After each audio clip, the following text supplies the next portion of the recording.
අයිබෝන් අද මේ වීඩියෝ එකේ මම පොඩ්ඩක් ඉන්වෙස්ට්මන්ට් මයින්ඩ්සෙට් එක ගැන පොඩ්ඩක් කතා කරන්න හිතුණා. ඒකට හේතුුනේ අපි දැක්ක දැන් මේ වෙච්ච පහුගිය දවස් සති දෙක තුනේ වෙච්ච ඩවුන් ට්‍රෙන්ඩ් එකත් එක්ක ගොඩාක් කට්ටිය ෆ්‍රස්ට්‍රේට් වුණා. ගොඩාක් කට්ටිය සමහර කට්ටිය CSC එකෙන් අතහැරලම ගියා මේගොල්ලන්ට ඒක මැනේජ් කරගන්න බෑ කියන එක. සමහර අයගේ කැපිටල් එක ලොස් වුණා, සමහර අය ගොඩාක් ස්ට්‍රෙස් වුණා, රයිට්. සමහර අයගේ ගොඩාක් ලොස් එකේ තාම ඉන්නේ, රයිට්.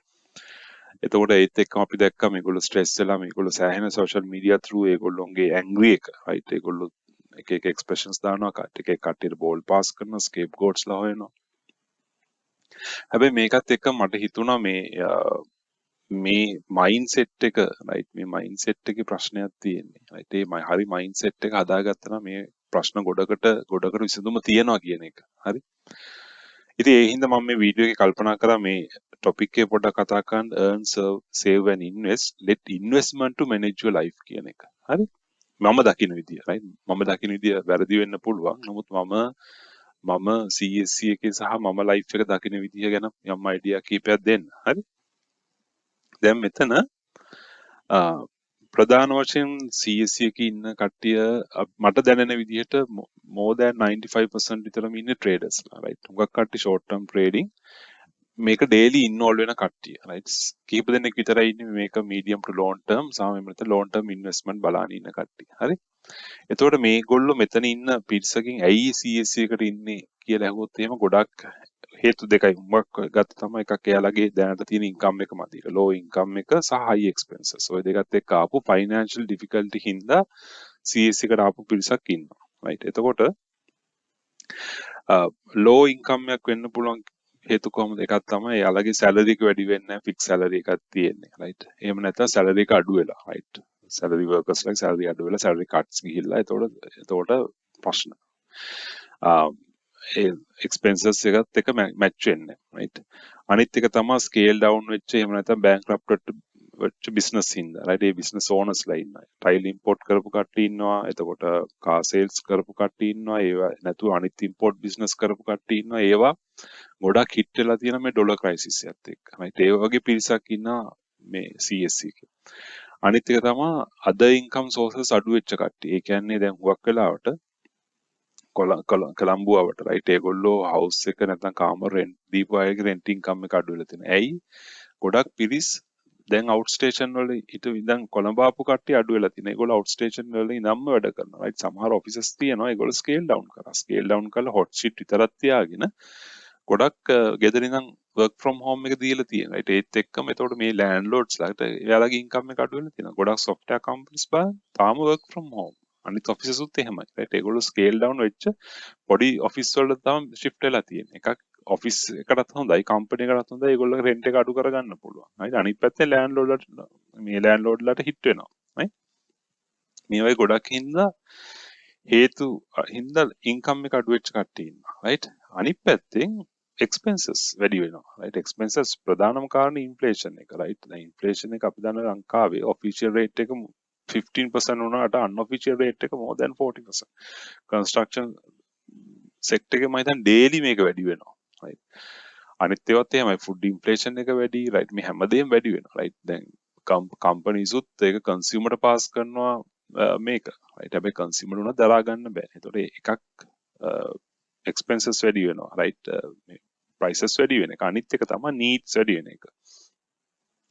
දැන් ගොඩක් young families ඒවා grow වෙනවා ළමයි හම්බෙලා family expand වෙනවා. ඒතකොට needs වැඩි වෙනවා. ඒතකොට ඒගොල්ලෝගේ parents ලා old වෙනවා. ඒතකොට එතන medical expenses වැඩි වෙනවා. මේවා ගොඩාක් හේතු තියෙනවා. right? මේ හේතු හින්දාම income expenses එක balance නැතුනම extra income එකක් හොයාගන්න CSC ආපු පිරිසක් තමයි වැඩිපුර ඉන්නේ. හරි? දැන් මේක හැමදාම මේ උදේ 10:00ට ඉඳගෙන 2:00ට කරන්න පුළුවන් වැඩක් නෙමෙයිනේ. හරි? දැන් අපි financial freedom එක කියන්නේ මොකද්ද? financial freedom එක කියන්නේ අපේ assets වලින් අපේ expenses manage කරගන්න තත්ත්වයක් එන්න ඕන. right? දැන් මේක මම මේ rich dad poor dad එකෙන් ගත්ත මේක. right? දැන් මේකේ ප්‍රධානම කියන්නේ පුවර්ම සෙග්මන්ට් එකේ ඉන්නවනේ. දැන් මේගොල්ලොන්ට ගොඩාක් liabilities නැහැ. මේගොල්ලොන්ට cars නැහැ. මේගොල්ලොන්ට mortgage දාලා housing loan එහෙම දාලා ලොකුවට ගිය කට්ටිය නෙමෙයි. මේගොල්ලෝ daily income earners ලා. right? ඒක පුවර්ම එක daily income ගන්න කට්ටියගේ කෙලින්ම income එක අනිත් පැත්තෙන් මේවත් එක්ක එක්ස්පෙන්සස් එක්ක යනවා. right ඊට පස්සේ අපි ගොඩක් ඉන්න මිඩල් ක්ලාස් එක right මාත් ඇතුළුව right එතකොට අපි මොකද කරන්නේ අපේ එන සැලරි එකක් තියෙනවා right මේ සැලරි එක අපි මෝගේජ් එහෙම නැත්නම් අපි කාර් ලෝන්ස් අපි ක්‍රෙඩිට් කාඩ් වලට මේවට ගෙවිලා ස්කූල් ලෝන් වලට ගෙවිලා එතනින් එක්ස්පෙන්සස් වලට යනවා right ගොඩක් පිරිසගේ අපි ඉන්න ගොඩක් පිරිසගේ මේ ඉන්කම් එක right මේ සැලරි ඉන්කම් එක තමයි මේන් ඉන්කම් එක right ඊට අමතරව අපේ අනිත් ඉන්කම් කීපයක් තියෙනවා right මොකක් සමහර කට්ටියක නමුත් අපි මැජොරිටි එක ගත්තාම මෙන්න මේක තමයි සැලරි ලෙවල් එක තමයි මිඩල් ක්ලාස් එකේ මේ එයාලගේ ප්‍රධානම ආදායම් මාර්ගය.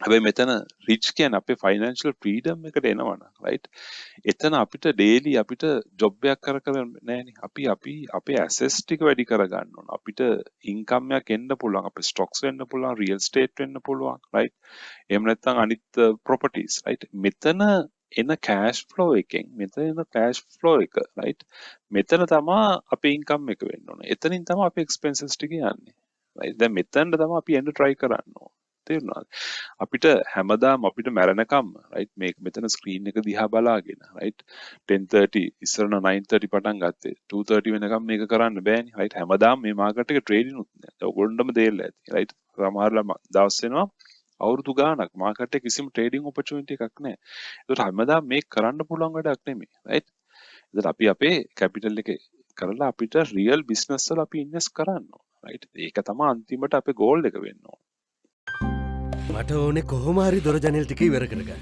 එතකොට මේ ෆිනිෂ් කරගන්න ඕනේ නැද්ද? ෆිනිෂ් කරන්න? ඇයි මහත්තයා? ඉවරුණාට වැඩක් නැහැනේ ෆිනිෂ් එක නැත්තම්. නෑ. මට ඕනේ ෆිනිෂ් කරගන්න. හරියටම ෆිනිෂ් කරගන්න නම් ලෝකෙටම තියෙන සේලක් වෝටර් බේස් විතරයි මහත්තයා. ලීයක් ඉවර කරගන්නේ නැතුව ෆිනිෂ් කරගන්න නම් ලොව ඇති එකම දැවාලේපනය සේලක් වෝටර් බේස් ජෙට් විතින් පමණයි. ෂා දැන්නේ ෆිනිෂ් එක තේරෙන්නේ. ෆිනිෂ් කරගන්න නම් සේලක් වෝටර් බේස් තමයි.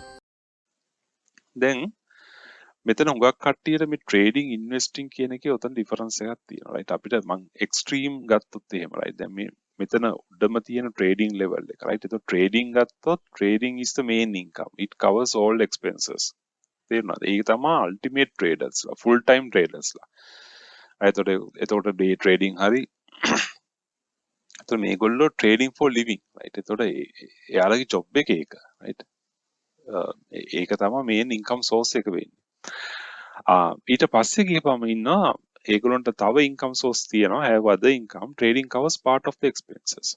right එතකොට ඒගොල්ලෝ part time තමයි trading කරන්නේ. ඒගොල්ලෝ salaries income එක තියෙනවා job එකක් තියෙනවා ඒත් එක්කම යම් ප්‍රමාණයකින් trading කරනවා. ඒතර මේගොල්ලෝ මේකේ full time ඉන්න වෙලාවකුත් නෑ සමහරවිට. right part time trade එකක් කරන්නේ. දැන් ඊට පස්සේ ඉන්නවා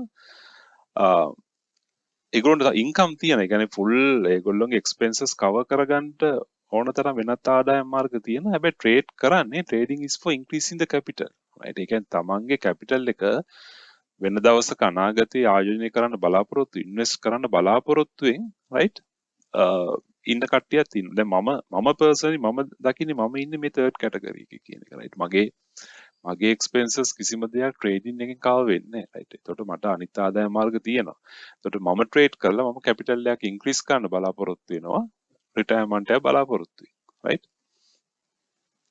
ඊට පස්සේ රයිට් දැන් අපි ගත්තොත් අල්ටිමේට් ඉන්වෙස්ටර්ස්ලා ඇති ඒතකොට ධම්මික පෙරේරා හරි ඊට පස්සේ ඒතකොට මෙල්ඩි ජෙෆ්‍රනෑන්ඩු මේවයි කැටගරි ගත්තොත් ඒගොල්ලෝගේ all expenses and fundings right covered by the dividend එහෙම නැත්නම් dividend හරි ඒතකොට එන direct perks හරි මේ වගේ තමයි ඒක බිස්නස් එකෙන් තමයි කවර් වෙන්නේ right ඒතකොට ඒගොල්ලෝ කවදාත් අපි දැකලා නැහැ ට්‍රේඩින් ෆ්ලෝ එකේ ඉන්නවා right full time තේරුණාද ඉතින් මෙතන තමයි ප්‍රධානම කාරණා විතරයි. ඒතර මේ টොප් ලෙවල් එක කියන්නේ ට්‍රේඩින්. ඒක මේන්ලිම ටෙක්නිකල්, රයිට්. ඒතර මේන්ලි ඔබ්ජෙක්ට් එක වෙන්නේ earn money කියන එක, රයිට්.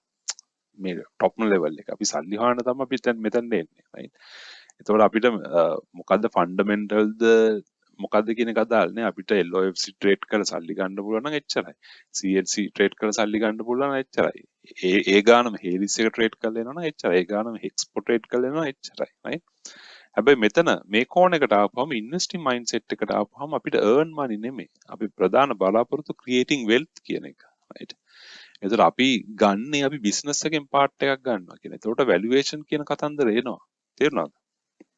මේ පල්ලෙහාට එනකොට right එතකොට රියල් වැලියු එකකට තමයි ගන්න. පුළුවන් තරම් බාගෙන් වැලියු එකකට තමයි ඉන්වෙස්ට් කරන්න යන්නේ. right එතකොට මෙතන තමයි ඩිෆරන්ස් එක තියෙන්නේ. තේරුණාද? මේක හොඳට වටහා ගන්න. මේක වටහා ගත්තේ නැති වුනහම තමයි ගොඩාක් ප්‍රශ්න වෙන්නේ. right investors was trading කියන එක ඩිෆරන්ෂিয়েට් කරගන්න ඕන. තමන් ඉන්නේ ඇයි තමන්ගේ ඔබ්ජෙක්ටිව් එක මොකක්ද කියන එක. හරි?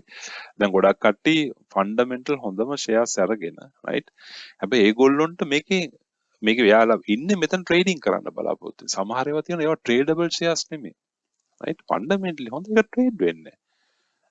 right දැන් අපි මේ මාස් වගේ වුණත් දැන් බලන්න අවුරුදු එකමාරක් විතර ෆන්ඩමෙන්ටලි හොඳයි. කිසි වරදක් නැහැ. නමුත් ඒක ට්‍රේඩ් වෙන්නේ.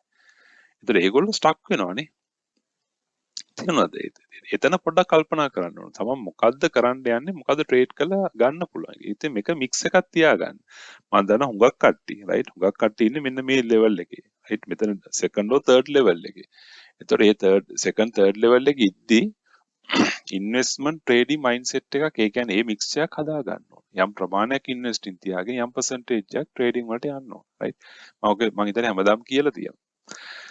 ඒක තමයි කියන්නේ අපි investing in right business at the right time right and equity outperform all asset class in the long term right ඔය කියන්නේ යම් share එකකට right මාක් හරි අඩුවෙන් අරන් තියෙන කියන්නේ top එකෙන් ගන්න කියන එක නෙමෙයිනේ soft logic life එක 200 ගන්න කියලා අපි කවුරුත් කියන්නේ නැහැ right දැන් LOFC එක 30 ගණන් වලට right එහෙම නැත්නම් CLC එක 80 ගණන් වලට ඔය ගියව තියෙන තව ඕන තරම් මේවා තියෙනවා right හැබැයි පුළුවන් තරම් අඩුවට ට්‍රේඩ් වෙච්ච early stage එකේ right මොකක් හරි company එකකට enter වෙන්න පුළුවන් නම් ඒක lifetime investment එකක් right මම එහෙම වීඩියෝස් කීපයක් කරන්න ඒ වගේ early stage එකේ තියෙන companies right දැන් prime land එක ගත්තොත් jet එක ගත්තොත් එහෙම නැත්නම් මේ ළඟදී ආපු සමහර IPOs price වෙච්ච IPOs නෙමෙයි ඒවා පොඩ්ඩක් දැන් පල්ලෙහාට ඇවිල්ලා තියෙනවා සමහර companies දැන් සෑහෙන පල්ලෙහාට ඇවිල්ලා තියෙන correction එක මේ වෙලාවේ cash තියෙනවා නම් collect කරගන්න පුළුවන් නම් right ඒවා ලයිෆ් ටයිම් ඉන්වෙස්ට්මන්ට් වෙනවා right ඒ කියන්නේ බස් එක මිස් වෙච්ච ආට ආපහු chance එකක් ඇවිල්ලා තියෙනවා right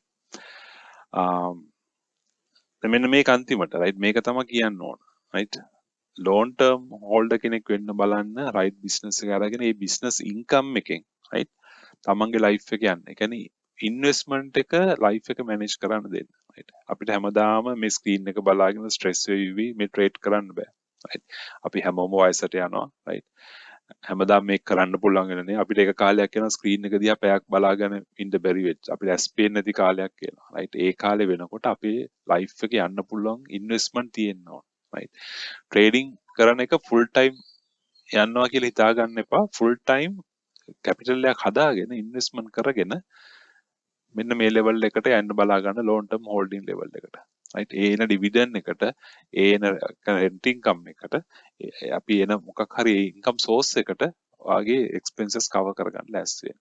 හරි මම හිතනවා ඕකේ මේ ගැටලුව දැන් පොඩ්ඩක් නිරාකරණය වෙන්න ඇති කියලා right ඒ මයින්ඩ්සෙට් එක ඒ කියන්නේ මික්ස් මයින්ඩ්සෙට් එකක ඉන්න අයට හරි මයින්ඩ්සෙට් එකක් හදාගන්න උදව්වක් වෙන්න ඇති කියලා. හරි thank you very much